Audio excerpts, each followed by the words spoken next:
একবার এরকমভাবে আপনারা বানিয়ে প্লিজ খাবেন, আর একদম লাস্ট অবধি দেখতে থাকুন, কেমন লাগে দেখতে পাবেন। হ্যাভি লাগে খেতে, ফ্রাইড রাইসের সঙ্গে, রুটির সঙ্গে, পরোটার সঙ্গে, লুচির সঙ্গে, আপনারা যেখানে ইচ্ছা চিলি চিকেনের মতন করে খেতে পারেন। এটা খেলে কেউ বলবে না যে চিলি মাশরুম বলে, সবাই জানবে চিলি চিকেন খাচ্ছেন।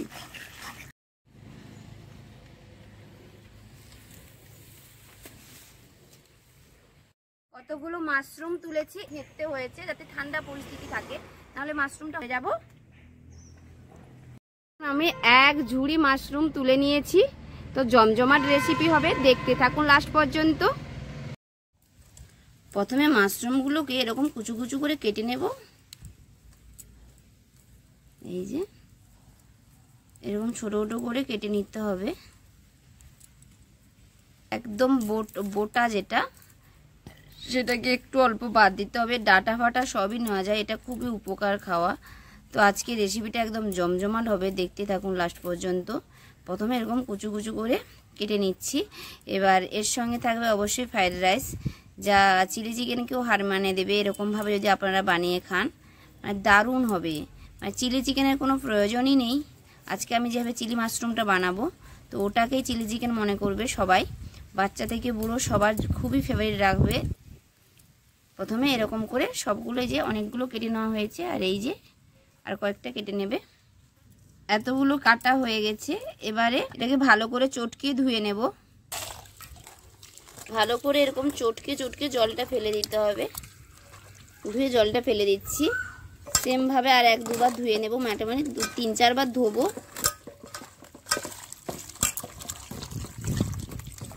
চেপে চেপে এরকম জলটা ফেলে দিতে হবে।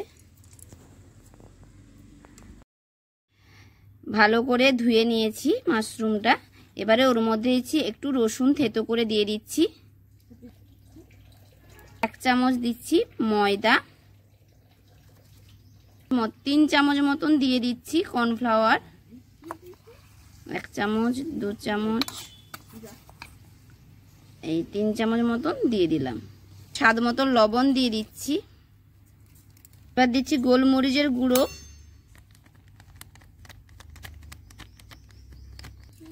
এবারে গোলমরিচের গুঁড়ো দিয়ে দিলাম। এবার দেবো একটু লঙ্কার গুঁড়ো, 1 চামচ মতনই দেবো, ছোট চামচে। ডিম ভেঙে নিচ্ছি, ডিম দিয়ে দেব, ডিম দিয়ে মাখিয়ে নেব। ভালো করে মাখিয়ে নিতে হবে এটাকে।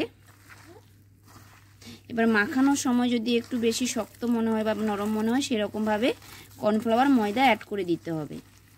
আর একটু কর্নফ্লাওয়ার অ্যাড করব,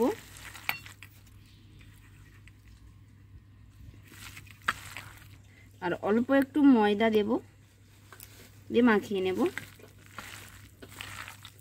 কড়াই তেল দিয়ে দিলাম, তেল মোটামুটি গরম হয়ে গেছে। এবারে বলগুলোকে আস্তে আস্তে করে ছেড়ে দেব। এবারে একে একে ওই তেলের মধ্যে বল মতন করে ছেড়ে দেব। হাত দিয়ে হালকা করে বল করে নিতে হবে, দিয়ে ছেড়ে দিতে হবে। তেলটা ভালোই হিট হবে, তার বলে যে প্রচুর হিট হবে না। তেল প্রচুর হিট হলে কালো হয়ে যাবে, ভেতরটা কাঁচা থেকে যাবে। তাই মোটামুটি গরম করে নিতে হবে তেলটাকে, আর উনুনের আঁচটা হালকা রাখতে হবে এভাবে। এবারে উনুনের আঁচটা একটু বাড়িয়ে দিতে হবে, দিয়ে ভেজে নিতে হবে ছাঁকা তেলে। এবারে এদিক ওদিক করে নেড়ে নিতে হবে, দিয়ে ভেজে নিতে হবে, কিন্তু বেশ টাইম দিয়ে ভাজতে হবে, কিন্তু তাড়াহুড়ো করলে হবে না। কড়াই প্রথমে তেল দিয়ে দিচ্ছি, বিনসটা দিয়ে দিচ্ছি, দিয়ে ভেজে নেব। এটা হচ্ছে ফ্রাইড রাইসের জন্য রেডি করছি। লবণ দিয়ে দিলাম,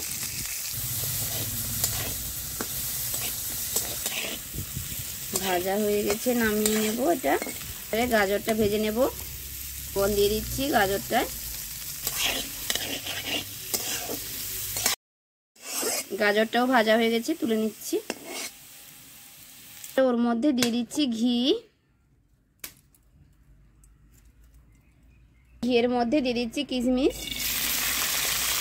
কিশমিশটা ফুলে উঠেছে, এবারে আমি কাজুটা দিয়ে দেব, দিয়ে একটু ভেজে নেব।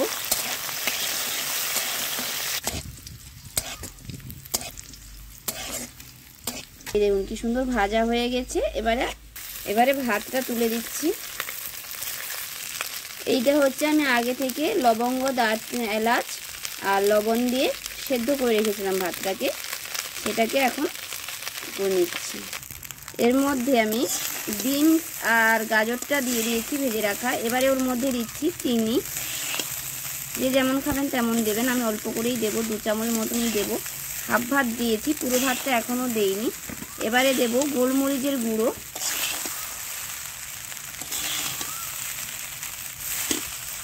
গোলমরিচের গুঁড়োটা ছড়িয়ে দিচ্ছি, অল্প করেই দেব। এই চালের ফ্রাইড রাইস করে একবার খাবেন, খুব সুন্দর লাগে এই চালের ফ্রাইড রাইসটা। এটা কি সম্ভবত বাবু মশাই এরকম চালটা হবে হয়তো, ও আসলে আমি তো আনিনি, এনেছে। তো খেতে খুবই ভালো হয়, আর এরকমভাবে একবার ফ্রাইড রাইস বানাবেন।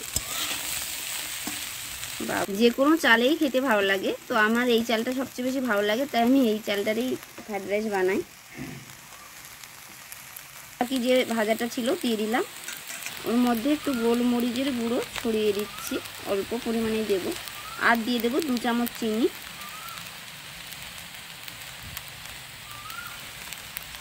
এবারে ভালো করে মিশিয়ে নিতে হবে।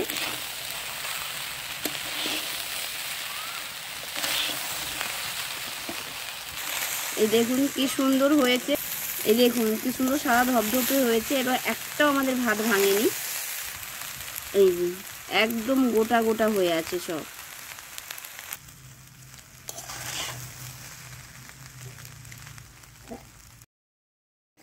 একদম দেখুন সুন্দর লাল হয়ে ভাজা হয়ে গেছে, এরকম ভাবে ভেজে নিতে হবে। এবারে তুলে নেব।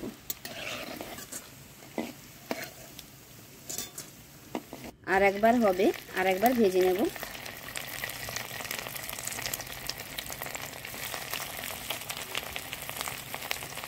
এই টাইমে কিন্তু এই মাশরুমগুলো খুব পরিমাণে পাওয়া যায় বাজারে, হয়তো 150 থেকে 180, 200 এরকম করে নেয়। তো খেতে খুব ভালো লাগে। আপনারা প্লিজ বানিয়ে খাবেন আর কমেন্ট করবেন কেমন লাগলো রেসিপিটা আপনাদের। এগুলোকেও সেমভাবে ভালো করে ভেজে নেব। সবগুলো ভেজে তুলে নিয়েছি।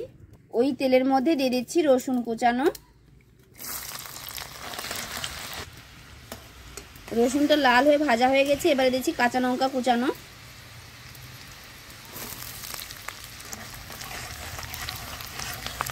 ওর মধ্যে পেঁয়াজটা কেটে রেখেছিলাম, সেই পেঁয়াজটাকে দিয়ে দিচ্ছি।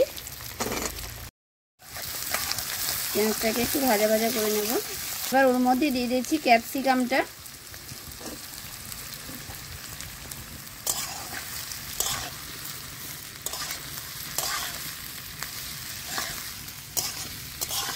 মতো লবণ দিয়ে দিচ্ছি, দিয়ে ভালো করে নাড়াচাড়া করে নেব। এবার একটু ঘষে নেওয়া আদা দিয়ে দিচ্ছি ওর মধ্যে।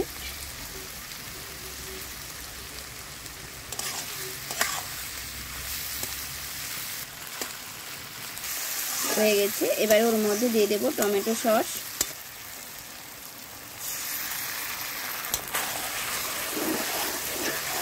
নাড়তে থাকতে হবে, নাহলে নিচে লেগে যাবে।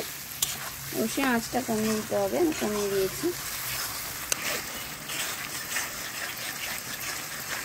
চিলি সস দিয়ে দিচ্ছি 1 চামচের মতো, যতটা ঝাল খাবেন দেবেন। আর একটু দিয়ে দিলাম চিলি সসটা, হাফেরও কম দিয়ে দিলাম সয়া সস। এবার মাশরুমের বলগুলো ছেড়ে দিচ্ছি, দিয়ে মিশিয়ে নেব আস্তে করে।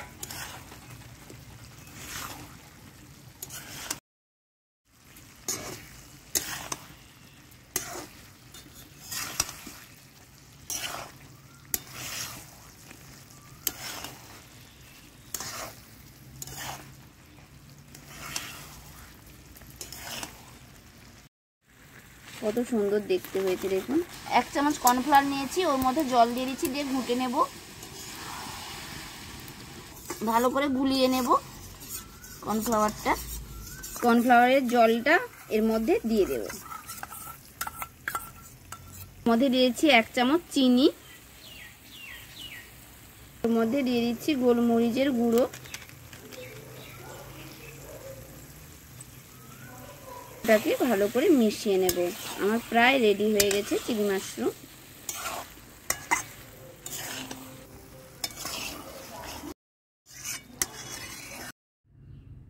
এবারে ফ্রাইড রাইসটা বেড়ে নিচ্ছি। কত ঝরঝরে হয়েছে দেখুন ফ্রাইড রাইসটা। এবারে চিলি মাশরুমটা নিয়ে নিচ্ছি। কত সুন্দর রং হয়েছে, গন্ধ সেরকম হয়েছে। আপনারাও পারেন এভাবে ট্রাই করতে একবার। একদম রেডি হয়ে গেছে আমার চিলি মাশরুম আর ফ্রাইড রাইস। তো এবার খেয়ে দেখার পালা। রেডি হয়ে গেছে ফ্রাইড রাইস এবং চিলি মাশরুম। এবার খেয়ে দেখবো কেমন হয়েছে।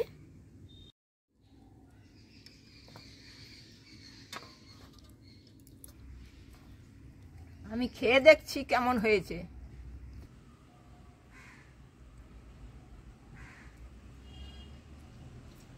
দারুণ হয়েছে।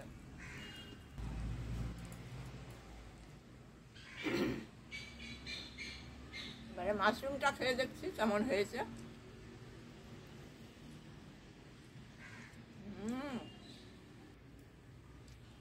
চিকেনকে হার মানিয়ে দেবে।